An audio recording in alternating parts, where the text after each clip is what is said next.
All right, in this section, we're going to look at the Bias Plus reports for the upcoming division games. Man, I'm excited about this. You know, we're getting closer to the grand prize. What's 50? What Super Bowl is 50? I want to say it's 53. I have to double check, make sure we have our numbers right with that. You know, the Super Bowl that's coming up, because that's what it's all about. Let's kick this off with the Minnesota Vikings visiting my beloved San Francisco 49ers. Bias Plus score of 4.0 favors the Niners. That's a net point differential of 4 net points for the most part, because as I looked at it, actually Minnesota won the turnover differential. They were favored there. So it was a 4.5. Niners had a average net point bias in their favor, but then the turnover differential bias went to Minnesota by a half a point. Okay. Ergo, we come out 4 even. So, all right. This kicks it off, man. What you got? Tell me what you got. Let's get my team out the way. Again, we have 4 teams left. I'm sorry, 4 games. Last week we had 4 games. I predicted, hopefully, that I would win 3 of the 4 games. I actually went 2-2. So I was close. You went 2-2? I went 2-2. You did better than the bias last week. I tell you what. Bias was like 0 for 4. I'm still salty about that Bills game because I should have won 3 games. We're going to talk about the controversy. Yes, in the comments. And when we do, I'm going to let out some of that because that should have been my 3rd win. So now we got 4 games this week. Much bigger games, obviously. Great matchups all the way down. I got to win 3 of these. I got to win 3. And this first one, this is a toughie, man. This is a toughie. I know this is your team.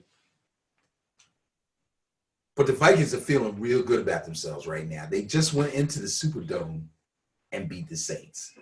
And somehow, as beleaguered as their secondary has been, they were able to handle Drew Brees, Michael Thomas, and the boys.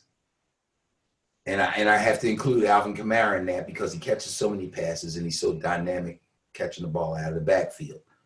But they were able to handle them. When I look at the Niners offense, I see some similarities to the Saints.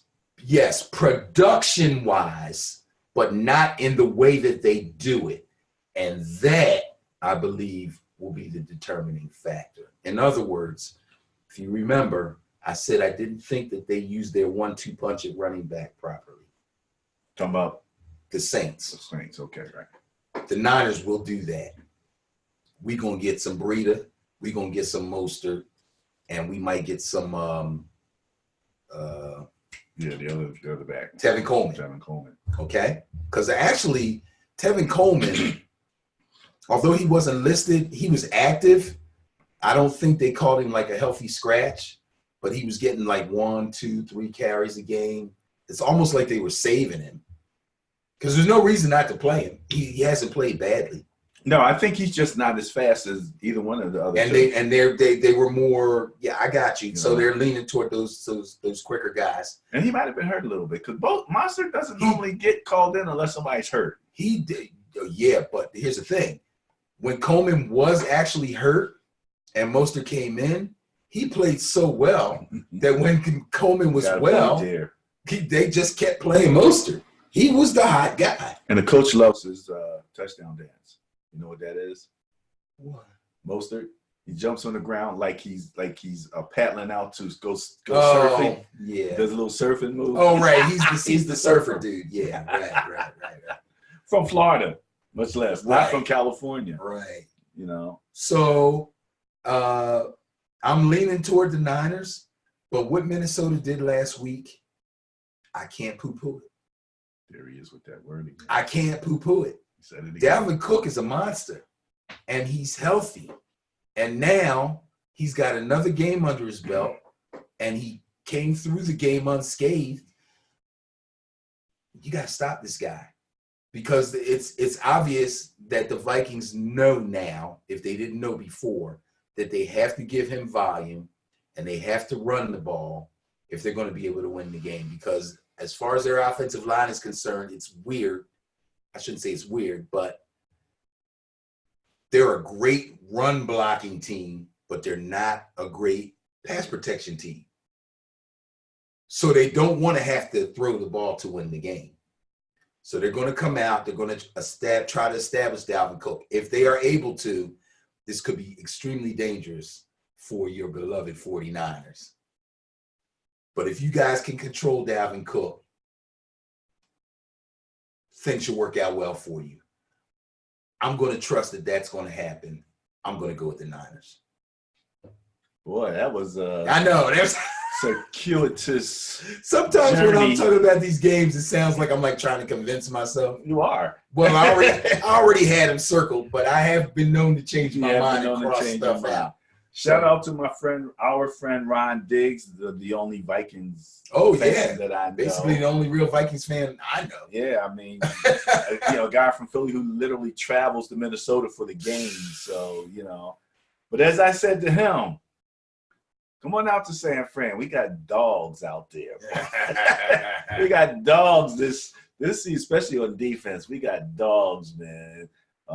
And so Kurt might need to be a little more mobile than what he's shown previously. As a matter of fact, Kurt and Garoppolo are probably the two least mobile quarterbacks, if you're not assuming Aaron Rodgers in that group. I would think Aaron Rodgers may be a little more mobile, but he's not running around like he used to. No. So his days of being too mobile or very mobile are over. He can sting you here and there, right? But he ain't really trying to run like that. So we're going to talk about that. As a matter of fact, if you'll notice in the back again, I follow the schedule with my Niners. Went through franchise on Madden. Got to the division championship. The only difference was in Madden and my franchise world, I wound up having to play the Green Bay Packers and not the Vikings. So that's what you're saying playing out in the background, that particular game.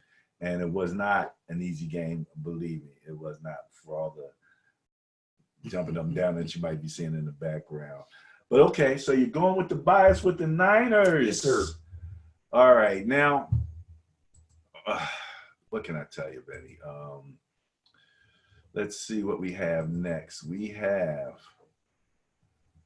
the game that I think everybody's questioning, because this is what you call power on power football. And the interesting thing is the Ravens having a bias plus score of 11.4 in their favor, largest bias plus of the weekend. But not that large. Again, that's a touchdown, a 2-point conversion. Touchdown, a little bit more than a touchdown and a field goal. Yeah. The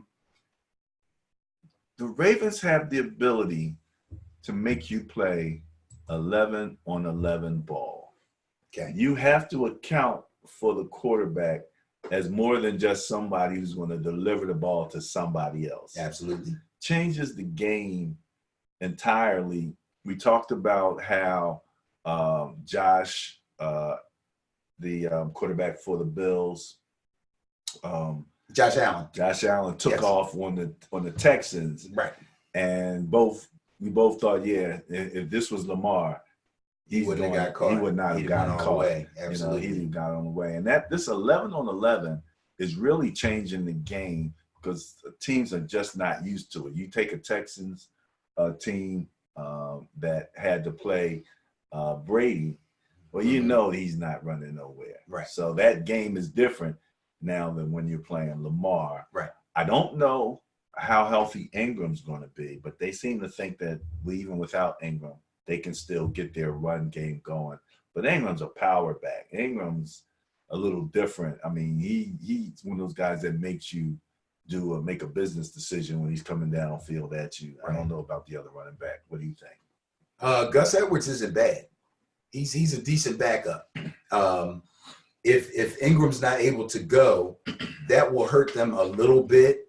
But Gus Edwards is not bad at all. And they got a young kid from I want to say he's from Wisconsin. He might be Stanford. Justice Hill, who is a nice size, good speed type running back. And they've given those guys enough carries over the course of the season to make them a good plug and play type of player at that running back position if they need to. So, yeah, Baltimore should be firing on all cylinders offensively.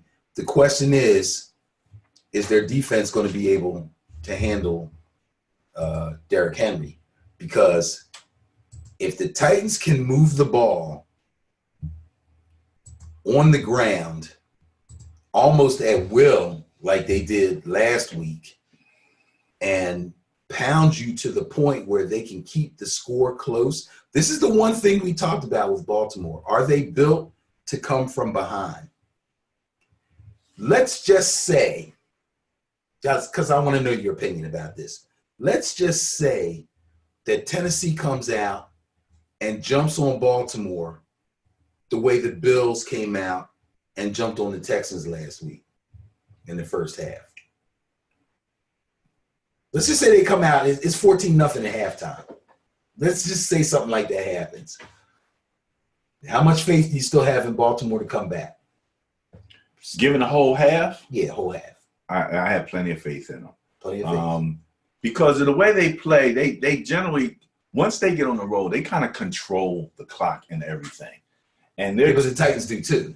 Well, yeah, that's true, but you know, it's a slightly different game, and like I said, it's 11-on-11. So at any particular point, Lamar takes off and changes everything. Okay. You know, and that's why and if he doesn't take off, then he might, you know, they both have the ability to go deep.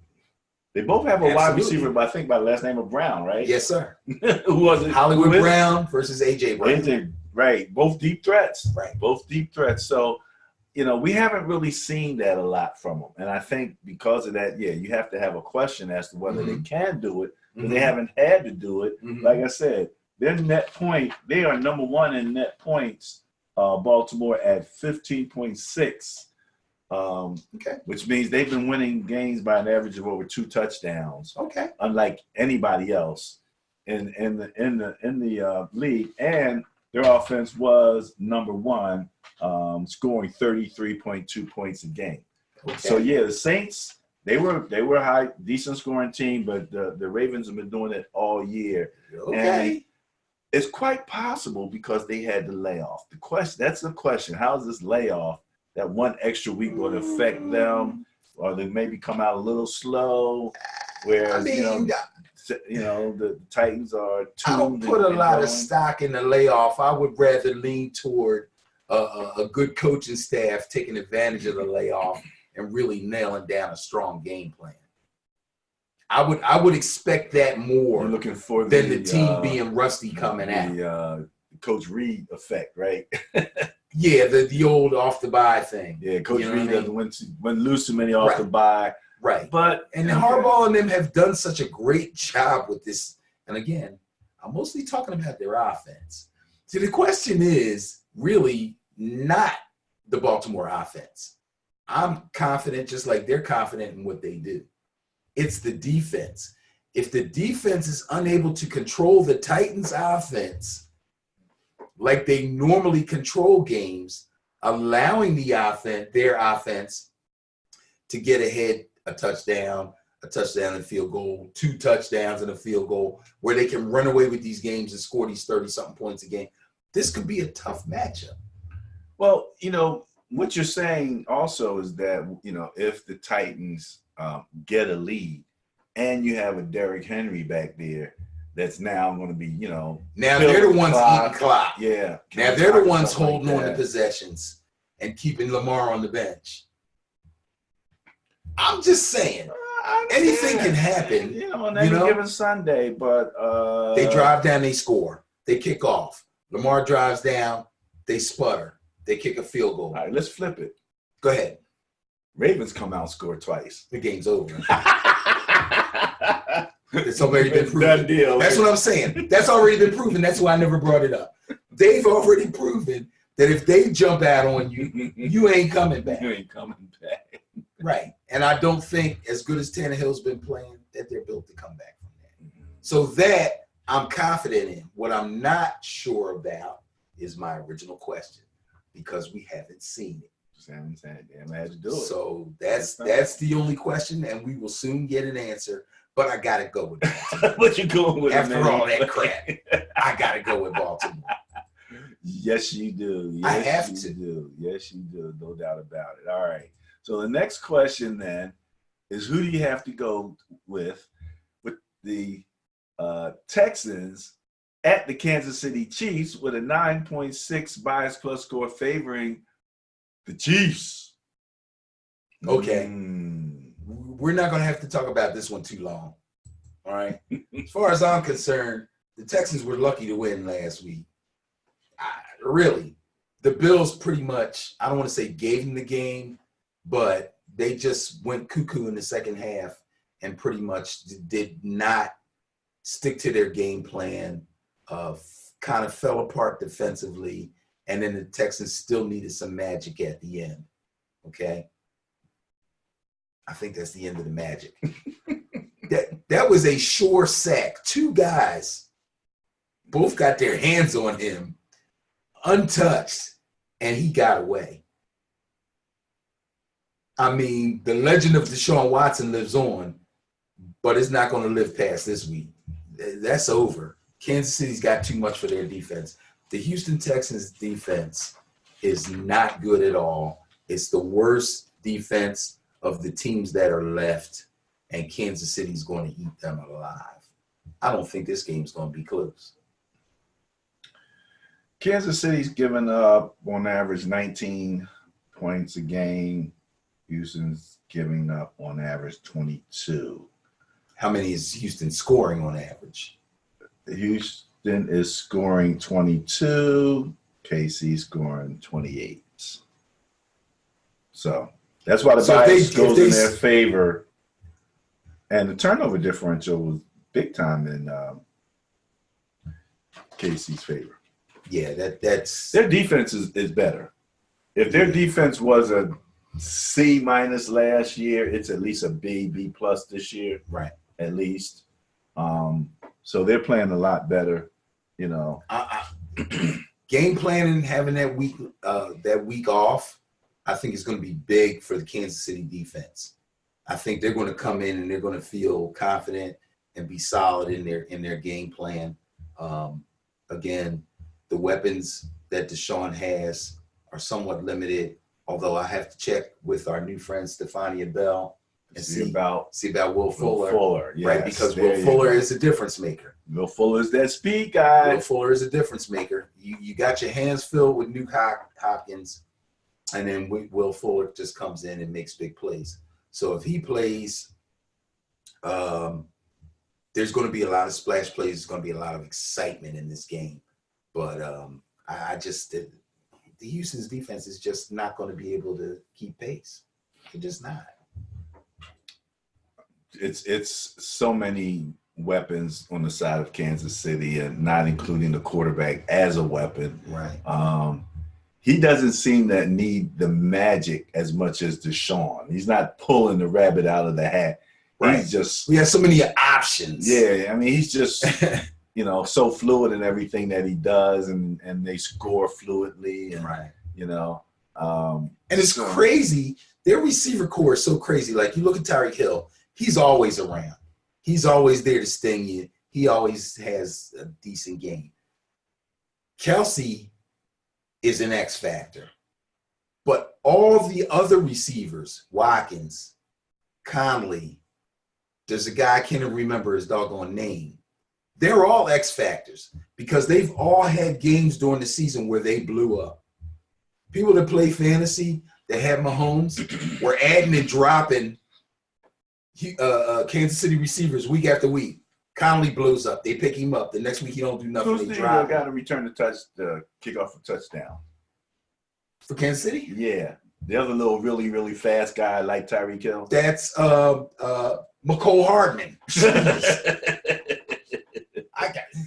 All of these guys have had their moments during the course of the season, so you don't know who's going to hurt you, and they're all out there. and they're all healthy.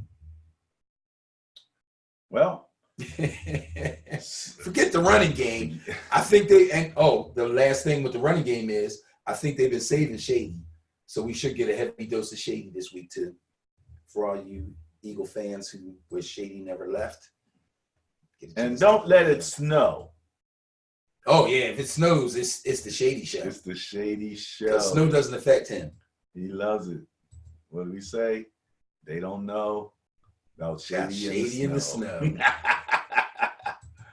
All right, this game coming up. Well, these teams have had some monumental battles. Yes, they have. Some controversial calls. Oh, the Hail Marys. Hail Mary. The Fail Mary. They had the Fail Mary. Oh, gee. You know, Russell Wilson has no qualms about going to Wisconsin. He's a Wisconsin graduate. Mm-hmm. You know, he knows about it. He can talk about it.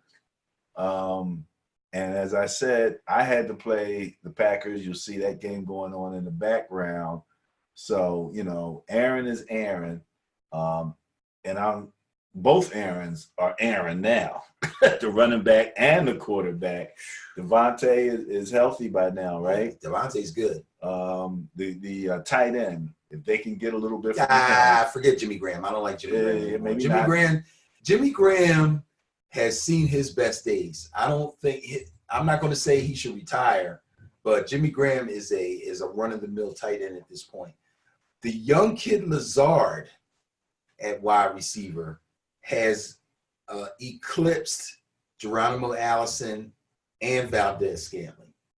Lazard is now head and shoulders better than those two guys. So behind Devontae Adams, he's the number 2 receiver. He's really stepped up.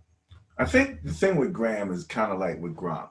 In certain situations, if you can get a matchup that's favorable, yes, he's if he's going to hurt you, he's going to hurt you in the red zone. That's where you got. And if he's blocking, if he can block for you, that's also he's been playing, and their running game has been good. So I have to assume that his blocking is still good. So Green Bay is. Hold on, what's the bias? Are they favored? Yes, they are. They're home. They're favored. They got the bias and the bias plus. Smallest bias plus of the weekend at 3.2 for that score. Oh, that's too close. That's very close. That's very too close. You know, and I don't think the weather. I mean, Seattle gets crazy weather, so the cold. I don't think like going in the. Well, the game's in Green Bay. I know, but but you're saying they're kind of used to it. Yeah, the frigid tundra shouldn't be that big. Right. I mean, right. Seattle doesn't play in the dome anymore. Right. Yeah. They don't play in the dome. So they're used to the elements. They're used to the elements. Yeah. Yeah. So, who you got? I got Seattle. I got Russell Wilson. Going with Russ. I got Russell Wilson. I think Russ is gonna put on a show. I was expecting him to put on a show last week against the Eagles, and he really wasn't able to do it. But what he was able to do was he was able to get out of some bad situations, get some yardage on the ground, and slide. He's got that slide down pat. No, Rodgers and Russell Wilson are probably the best quarterback sliders in the league. Yeah, Rodgers will slide in a second. They know exactly when to go down.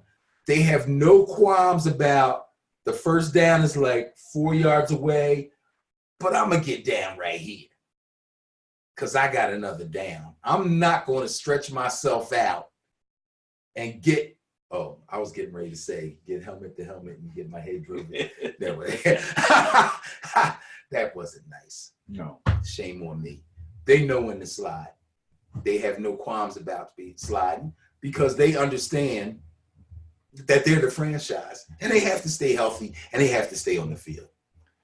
So you're looking at weapons, offensive weapons. Let's look at the Seahawks for a second. Okay. All right. Yeah, let's talk about weapons.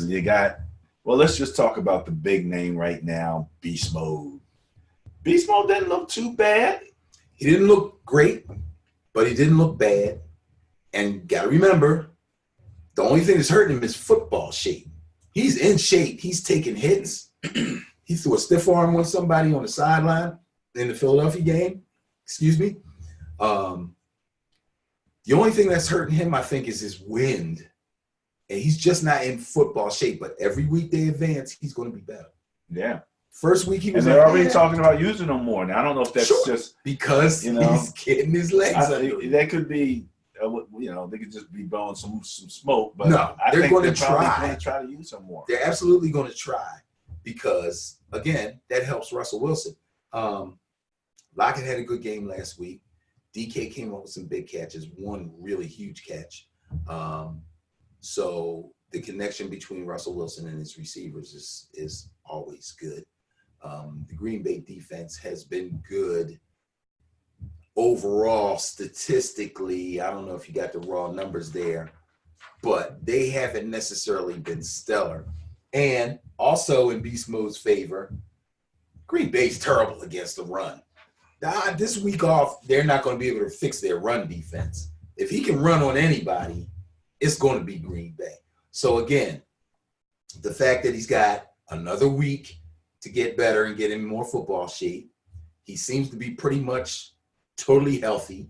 He's getting his wind back, and he's playing against a poor run defense, and they've already promised everybody that they're going to use him more. That spells danger for Green Bay. It's going to be interesting to see. And for some reason, I think they might run a little more option now. Keep an eye out. That's a possibility. That they, because once you establish Beast Mode as a threat, that option opens up beautifully, yes, it does. man. Yes, it does. And Russ, Although I think they'll probably go more play action as opposed to.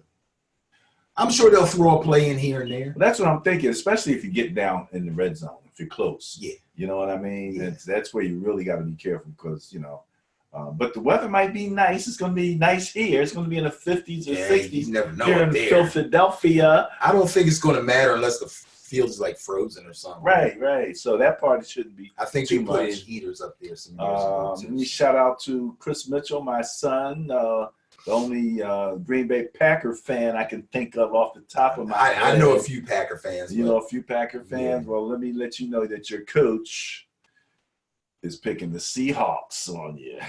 Yes, I am. And you can hit me up if you want to bet. Uh-oh. It's all good. No, we don't. I don't know. Can you say that on YouTube? I guess we can. What the heck? We can have a personal. Yeah, with better beer. Better beer. There you go. That's like on what's the guy Skip and Undisputed? Oh, Skip and Shannon. Yeah, what do they bet? Mountain Dews or something? Yeah, they bet Mountain Dew. Yeah, they bet Mountain Dews all the time. So yeah, sugar-free Mountain Dew, I think. Is it really? Yeah. Oh, that's no fun. That's what they drink. You want to get all hyped up with the caffeine? Might as well throw some sugar in and go all the way. Although Shannon Sharp makes no qualms about his liquor choices. Yes, I know. And smoking cigars and all that. I can't remember. Like It's something good though. It's something I like. Yeah. I just can't remember what the heck it is. But when he said it, I was like, okay, good choice. Good choice. All right, so there's only 4 games. We've covered all 4. We're going to move on to the next segment, which we'll take a look at all our social media, and we will have commentary, mayhaps a rant. But before we leave, the Bias Plus report for Division Weekend. Any last words on that? Oh, in the words of Russell Wilson, go Hawks. Oh my goodness! No, he didn't.